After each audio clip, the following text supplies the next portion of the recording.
Tapping కేసులో కేటీఆర్ పై SIT విచారణ ముగిసింది. దాదాపు 7 గంటలకు పైగా సిట్ అధికారులు కేటీఆర్ కు పలు ప్రశ్నలు సంధించారు. కాసేపట్లో కేటీఆర్ పోలీస్ స్టేషన్ నుంచి బయటకు రానున్నారు.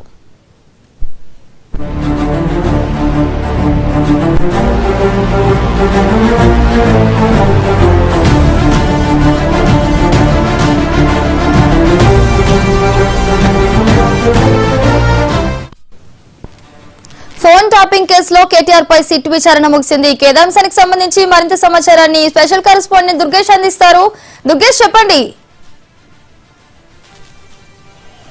తెలుగు రాష్ట్రాల వ్యాప్తంగా సంచలనం రేపే ఫోన్ ట్యాపింగ్ వ్యవహారంలో కూడా కొలికి తీసుకొచ్చే దశలో ఉందని కూడా చెప్పుకోవచ్చు. నేను కొలికి తీసుకొచ్చే దశలోనే సిట్టు దూకుడు పెంచిందని చెప్పారు. మొత్తం ఒక్కొక్కరికి వరుసగా సిట్టు అధికారులు నోటీసులు జారీ చేసిన నేపథ్యంలోనే ఈ రోజు దాదాపుగా పార్టీకి సంబంధించినటువంటి BRS party working president KTR కు 160 సిఆర్పీసీ నోటీసు ప్రకారం నోటీసు జారీ చేయడం ఇవాళ ఉదయం 11 గంటలకు సిట్టు ముందు హాజరు కావడం దాదాపు ఇప్పటికీ 7 గంటల పాటు విచారించిన పరిస్థితి. కాసేపట్లో ముగిసినటువంటి నేపథ్యంలో బయటకు రాబోతున్నటువంటి తనలో భారీ ఇక్కడ కార్యకర్తలు చేరుకుంటున్న పరిస్థితి. మొత్తం ఇది ఒక ట్రాఫిక్ పిఎస్ అంతా కూడా ఇక్కడ జూబ్లీస్ సిట్టు కార్యాలయం అంతా కూడా భారీ సంఖ్యలో చేరుకున్న పరిస్థితి. ఎందుకంటే ఆల్రెడీ ఉదయం నుంచి కూడా కేటీఆర్ ఎప్పుడు వస్తాడో చాలా మంది ఇక్కడ ఆశావాళ్ళు వచ్చిన నేపథ్యంలో ఇక్కడ ఎందుకు విచారణ చేస్తున్నారు, ఎందుకు ఇబ్బంది పెడుతున్నారని చెప్పి చాలా మంది కూడా ఆందోళన చేసినటువంటి పరిస్థితి. పోలీసులు అందరూ కూడా ఉద్రిక్త వాతావరణం నెలకొనతో అందరినీ ఎక్కడికక్కడ అరెస్ట్ చేసి పంపించిన పరిస్థితి మధ్యాహ్నం నుంచి కూడా చూద్దాం. అయినప్పటికీ కూడా ఈ యొక్క ఫోన్ ట్యాపింగ్ సంబంధించినట్టు కూడా దాదాపు 7 గంటల పాటు కూడా అసలు ఫోన్ ట్యాపింగ్ జరిగినటువంటి నేపథ్యం ఏంది, ఎక్కడి నుంచి ఫోన్ ట్యాపింగ్ జరిగింది, అసలు సిరిసిల్లలోనే పెట్టినటువంటి సెంటర్ ఏదైతే ఉందో మొత్తం అక్కడి నుంచి రియల్ ఎస్టేట్ వ్యాపారం కానీ ఫార్మా కంపెనీలు కానివ్వండి ఇదంతా జరిగిందంతా ఫోన్ ట్యాపింగ్ ఎక్కడి నుంచి ఎందుకు జరిపింది, అక్కడ ఎవరెవరు ఉన్నారు, అదేవిధంగా ఈ రియల్ ఎస్టేట్ వ్యాపారాలు ఏ విధంగా మీరు టార్గెట్ చేసి మీరు ఫోన్ ట్యాపింగ్లో పాల్పడ్డారు అనే దానిపైన కూడా సినిమా ఇండస్ట్రీలో మీరు ఎవరెవరు ట్యాపింగ్ చేశారు, అదేవిధంగా మీ ఎస్ఎబి ప్రభాకర్ చీఫ్ ఎవరైతే ఉన్నారో గతంలో ఉన్న ప్రభాకర్ రావు ద్వారానే మీరు చాలా సందర్భాల్లో ఫోన్లు మాట్లాడారు, ఏం మాట్లాడారు, ఈ మీరు ఫోన్ నెంబర్లు ఎన్ని నెంబర్లు వాళ్ళకి ఇచ్చారు, ఇదంతా ఫోన్ ట్యాపింగ్ పాల్పడ్డ తర్వాత మీరు ఎటువంటి బెదిరింపులకు పాల్పడ్డారు అనే దానిపైన కూడా ప్రశ్నలు వర్షం కురిపించినట్టు కూడా తెలుస్తుంది. అదేవిధంగా ఏదైతే ఉందో ఎస్ఎబిలో ఫోన్ ట్యాపింగ్ చేసిన అందరూ బిజినెస్ మ్యాన్లందరూ కూడా బెదిరింపులకు పాల్పడి బీఆర్ఎస్ పార్టీకి ఫండింగ్ సమకూర్చడంతో మీరు ఎంతమంది ఉన్నారు, ఎవరెవరు ఉన్నారు, ఏ పార్టీ నుంచి ఎంత, మీరు వర్కింగ్ ప్రెసిడెంట్ కనుక ఈ లావాదేవీలన్నీ కూడా మీకే తెలుస్తుంది కనుక బీఆర్ఎస్ పార్టీకి గతం నుంచి కూడా ఇప్పటి వరకు ఫండింగ్ చేసినటువంటి వ్యాపారవేత్తలు ఎంతమంది ఉన్నారు, ఎంత ఫండింగ్ కలెక్ట్ చేశారు అనే దానిపైన కూడా అడిగినట్టు కూడా తెలుస్తూ ఉన్నది. అదేవిధంగా బీఆర్ఎస్ పార్టీలో మీద కీలక పాత్ర పోషించినటువంటి హరీష్ రావు కానీ కేటీఆర్కి సంబంధించినటువంటి చూసుకుంటే ఈ అంతా కూడా ఫోన్ ట్యాపింగ్గా పాల్పడ్డటువంటి వ్యక్తులు ఎవరెవరు ఉన్నారు, ఎంతమంది ఉన్నారు, మీరు ఎన్ని నెంబర్ వాళ్ళకి ఇచ్చారు, ఇదంతా కూడా అడిగినట్టు కూడా తెలుస్తూ ఉంది. ఈ ఫోన్ ట్యాపింగ్ అంతా కూడా ఇక్కడ హైదరాబాద్ నగరంలో ఉన్నటువంటి నేపథ్యంలోనే రోడ్ నెంబర్ 45లో ఉన్నట్టు ఒక వార్ రూమ్ ఏర్పాటు చేసుకొని అక్కడి నుంచి మీరు ఎంతమంది ఫోన్ ట్యాపింగ్లో పాల్పడ్డారు, రియల్ ఎస్టేట్ వ్యాపారవేత్తలు కానీ రాజకీయ నేతలు కానివ్వండి సినిమా పరిశ్రమలు కానివ్వండి ఇదంతా కూడా ఎవరెవరికి మీరు పాల్పడ్డారని చెప్పండి. ఎందుకంటే ఆల్రెడీ వర్కింగ్ ప్రెసిడెంట్గా ఉండి మీకు అన్నీ తెలుసు కదా.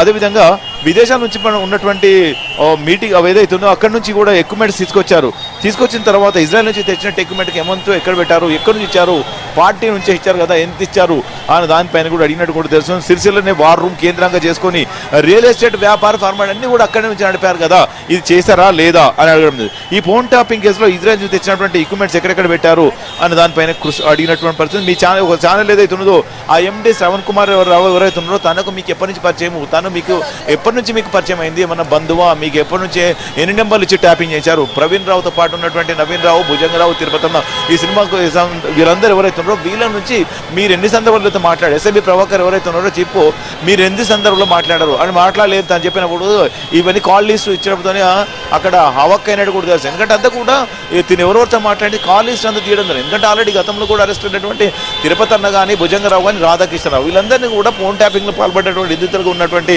వాళ్ళ సంబంధించిన సెల్ ఫోన్లన్నీ కూడా స్వాధీనం చేసుకొని వాళ్ళ కాల్ బ్యాక్ అంతా ఎందుకంటే బ్యాకప్ చేయడం జరిగింది. ఆ సెల్ నెంబర్లు ఉన్నట్టుగా వాట్సాప్ చాటింగ్ కానివ్వండి ఫోన్ నెంబర్స్ మాట్లాడేది కానీ ఇన్కమింగ్ అవుట్ గోయింగ్ ఇవన్నీ కూడా బయటకు తీసి మొత్తం మీద సిట్టు అధికారుల దగ్గర ఉన్నటువంటి టెక్నికల్ ఎవిడెన్స్ ద్వారానే విచారించబోతున్నటువంటి పరిస్థితి. ఇవాళ రాధాకృష్ణరావు చాలా సందర్భాలు మాట్లాడినటువంటి పరిస్థితి. ఓఎస్డీ అండ్ టాస్క్ ఫోర్స్ అధికారులు డీసీపీగా పనిచేసిన రాధాకృష్ణరావు మధ్యాహ్నం నుంచి కూడా తనను కూడా పక్కన కూర్చోబెట్టి విచారించారు. అందుకే ఆల్రెడీ ఒక పక్కన తను కూర్చోబెట్టారు, మరో పక్కన కేటీఆర్ కూర్చోబెట్టారు. దీని అడిగినటువంటి ప్రశ్నలకు తనేం సమాధానం చెప్పారు, తినేం సమాధానం చెప్పారు, ఇదంతా దాటవేసే ప్రయత్నం ఏమైనా జరిగిందా అనే దానిపైన కూడా సందిగ్ధమైన నెలకొనే పరిస్థితి కనిపిస్తుంది. ఎందుకంటే ఆల్రెడీ తను ఎవరైతే సెట్టు అధికారులతో పాటు ఉన్నటువంటి రాధాకిషన్ రావును పిలిచారు. రాధాకిషన్ కుటుంబ సభ్యులతో వచ్చి తను ఆల్రెడీ బ్యాక్ డోర్ నుంచి వచ్చి తన లోపల కూర్చున్న పరిస్థితి. తన ముందటే ఎన్ని నెంబర్లు ఇచ్చారు అని కూడా తను చెప్పాడు. అందుకే ఆల్రెడీ గతంలోనూ కూడా రాధాకిషన్ రావును దాదాపు చాలా సందర్భంగా తను విచారించారు, తన స్టేట్మెంట్ రికార్డ్ చేశారు. తను ఇచ్చినటువంటి సమాచారం అంతా కూడా ఏదైతే ఉందో ప్రభాకర్ రావు మీద చెప్పడం, ప్రభాకర్ రావును విచారించింది అంతా కూడా ఒక్కొక్కటి కూడా బయటకు తీసే ప్రయత్నంలో సిట్టు అధికారులు భావించినటువంటి పరిస్థితి ఉన్నది. కనుక ఈ రోజు అయితే కేటీఆర్తో పాటు కూడా రాధాకిషన్ రావును విచారించారు. రాధాకిషన్ రావును సపరేట్ విచారించారు, కేటీఆర్ సపరేట్ విచారు.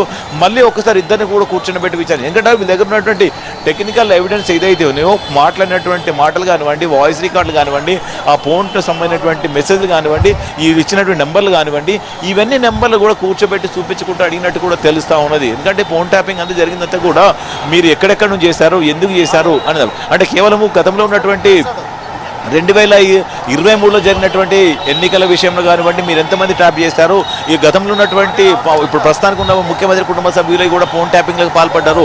కనుక అప్పుడు ఎవరెవరు చేస్తారు ఇవంతా కూడా చూస్తున్నట్టు కూడా తెలుస్తూ ఉన్నటువంటి ఇప్పుడు మొత్తం కొద్దిసేపటి క్రితమే ముగిసినటువంటి నేపథ్యంలో ఇప్పుడు కాసేపట్లో ఇక్కడ నుంచి సిట్టు కార్యాలయం నుంచి డైరెక్ట్గా బీఆర్ఎస్ భవన్ చేరుకొని బీఆర్ఎస్ భవన్లో అక్కడ మంత్రులు కానీ, మాజీ మంత్రులు కానీ, ఎమ్మెల్యే కానీ ఎవరైతే కార్యకర్తలు వాళ్ళతో కూడా మాట్లాడుతూ మీడియా సమావేశం ఏర్పాటు చేసి అక్కడ నుంచే వెల్లడిస్తున్నట్టు కూడా తెలుస్తా ఉన్నది. ప్రస్తుతానికి ఇంకా లోపలనే ఉన్నాడు, కాసేపట్లో బయటికి వస్తున్నటువంటి పరిస్థితి కనిపిస్తుంది. ఎందుకంటే ఆల్రెడీ ఇదంతా కూడా మనం వస్తున్నటువంటి పరిస్థితి ముగిసినటువంటి నేపథ్యంలో మనం చూడొచ్చు, విజువల్స్ లో చూడొచ్చు. కేటీఆర్ అయితే బయటకు వస్తున్నటువంటి దృశ్యాలను మనం చూడొచ్చు. ఎందుకంటే 7 గంటల పాటు విచారణలో ఎదుర్కొన్నటువంటి కేటీఆర్ ఇప్పుడు వస్తున్న బీఆర్ఎస్ పార్టీ వర్కింగ్ ప్రెసిడెంట్ అయినటువంటి కేటీఆర్ మొత్తం వస్తున్నటువంటి పరిస్థితి మనం చూడొచ్చు.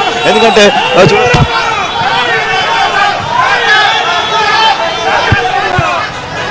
డైరెక్ట్గా వెళ్ళిపోతున్నట్టు కేటీఆర్ ఇక్కడ నుంచి వెళ్ళిపోయి అక్కడ బీఆర్ఎస్ భవన్లో మీటింగ్లో మీడియా సమావేశం చేసి ఏర్పాటు చేస్తానని మాట్లాడుతూ చెప్తూ వెళ్ళిపోతున్నటువంటి మనం చూడొచ్చు దృశ్యాలు. ఎందుకంటే 7 గంటల పాటు విచారణలో ఇదంతా మనం చెప్పినటువంటి 12-13 క్వశ్చన్స్ అన్నిటిని కూడా సిట్టు అధికారులు అడిగినట్టు కూడా తెలుస్తా ఉంది. ఇదంతా కూడా వార్ రూమ్కి సిరిసిల్ల కేంద్రంగా ఏర్పాటు చేసుకొని అక్కడ నుంచే ఫార్మా కంపెనీలు, రియల్ ఎస్టేట్ కంపెనీలు అన్నిటి కూడా టార్గెట్ చేసుకొని ఫోన్ ట్యాపింగ్లో పాల్పడ్డారు. హైదరాబాద్ నగరం ఉన్నటువంటి కొన్ని ప్రాంతాలలో కూడా ఎవరెవరైతే ఉన్నారో ఇక్కడ కూడా కొన్ని సెంటర్లు ఏర్పాటు చేసుకొని ఫోన్ ట్యాపింగ్లో పాల్పడ్డారు.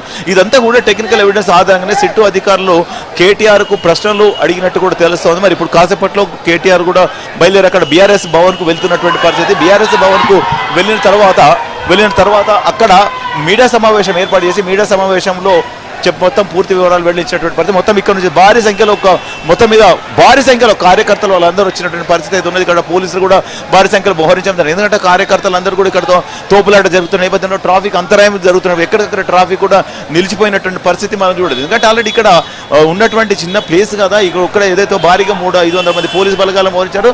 మనం పోతున్నటువంటి వాహనం చూడొచ్చు. ఇక్కడ నుంచి కేటీఆర్ బయలుదేరుతున్నటువంటి వాహనం ఇదే వాహనంలో బీఆర్ఎస్ భవన్కు బయలుదేరుతున్నటువంటి పరిస్థితి. బీఆర్ఎస్ భవన్కి వెళ్ళిన తర్వాత అక్కడ మీడియా సమావేశంలో పూర్తిగా ఈరోజు ఏం జరిగింది ఇప్పుడు ఇవాళ ఉదయం 11 గంటల నుంచి ఇప్పటి వరకు జరిగినటువంటి ప్రశ్నలు కానివ్వండి, జరిగినటువంటి సిట్ అధికారులు ప్రశ్నించినటువంటి క్వశ్చన్స్ కానివ్వండి, ఇవన్నిటిని కూడా కాసేపట్లో వెల్లడిస్తానని చెప్పేసి ఇక్కడ నుంచి చెప్తూ వెళ్ళిపోయినటువంటి పరిస్థితి. ఎందుకంటే మరి కొద్దిసేపు కింద తను బయటకు వెళ్తున్న సందర్భంలో మాట్లాడిద్దామని ప్రయత్నం చేసినప్పటికీ కూడా తను వాళ్ళు చెప్తూ బీఆర్ఎస్ భవన్లోకి వెళ్ళి మీటింగ్ పెట్టి అక్కడ మీడియా సమావేశం ఏర్పాటు చేసి అక్కడ పూర్తిగా మాట్లాడతానని చెప్పి తను వెళ్ళిపోయినటువంటి పరిస్థితి అయితే ఉన్నది. ఎందుకంటే అలాగే ఉదయం నుంచి ఇప్పటి వరకు జరిగినటువంటి ఫోన్ ట్యాపింగ్ వ్యవహారం అంతా కూడా ఒక్కొక్కటి కూడా బయటకు తీసుకున్న పరిస్థితి. ఇంకా తర్వాత కూడా నెక్స్ట్ ఎవరు అనే దానిపైన కూడా క్వశ్చన్. ఇంకా ఆల్రెడీ బీఆర్ఎస్ పార్టీ ఉన్నటువంటి హరీష్ రావుతో పాటు కేటీఆర్ ఇద్దరికి సరిపోయినటువంటి ఇద్దరు కూడా విచారించడం జరిగింది. తిరిగి కవిత కూడా మళ్ళొకసారి నోటీసులు ఇచ్చి ఆమెను కూడా స్టేట్మెంట్ రికార్డ్ చేసినటువంటి పరిస్థితి ఉన్నది. ఎందుకంటే ఆల్రెడీ ఆమె ఫోన్ ట్యాపింగ్ జరిగిందని చెప్పి ఆమె కూడా స్వయంగా చెప్పినటువంటి నేపథ్యంలో ఆమె కూడా నోటీస్ ఇచ్చి ఆమె దగ్గర స్టేట్మెంట్ రికార్డ్ చేసేటువంటి పరిస్థితి. మరి ఫోన్ ట్యాపింగ్లో కీలక పాత్ర పోషించారని వీళ్ళ మీద ఉన్నటువంటి నేపథ్యంలోనే తిరుని విచారించారు.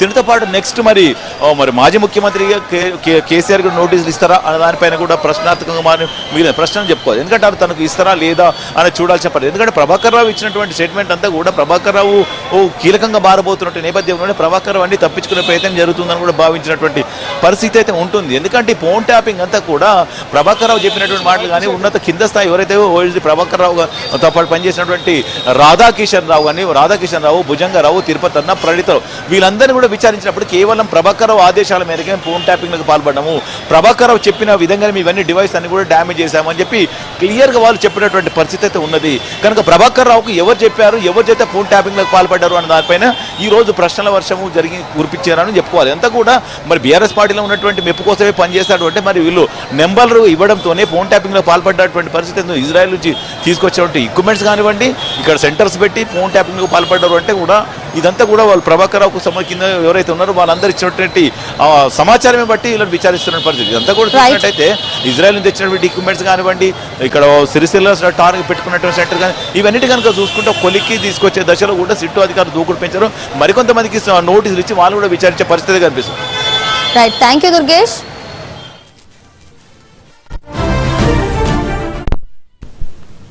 ఇవి